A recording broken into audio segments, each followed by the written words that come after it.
రెడ్డి గారు ప్రతిపక్షంలో ఉన్నారు.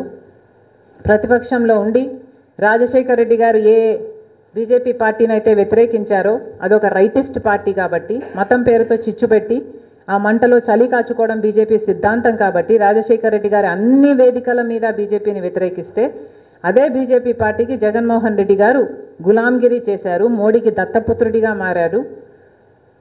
మెడలు వంచి ప్రత్యేక హోదా తెస్తామన్న జగన్మోహన్ రెడ్డి గారు పూర్తిగా తమ మెడలను మోడీకి వంచేశారు.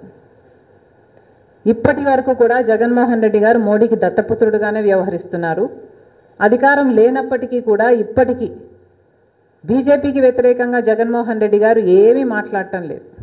గమనిస్తే మీరు చంద్రబాబుకి వ్యతిరేకంగా ప్రభుత్వానికి వ్యతిరేకంగా జగన్మోహన్ రెడ్డి గారు మాట్లాడుతున్నారు తప్పితే బీజేపీకి వ్యతిరేకంగా మోడీకి వ్యతిరేకంగా లేక మన విభజన హామీలకు అనుకూలంగా ఈ రోజు వరకు కూడా జగన్మోహన్ రెడ్డి గారు చాలా కేర్ఫుల్గా సెలెక్టివ్గా చంద్రబాబు గారిని టార్గెట్ చేస్తున్నారు తప్పితే బీజేపీకి వ్యతిరేకంగా మాట్లాడే దమ్ము జగన్మోహన్ రెడ్డి గారికి లేదు.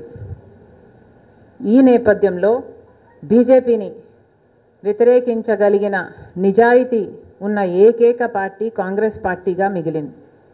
ఒక కాంగ్రెస్ పార్టీ మాత్రమే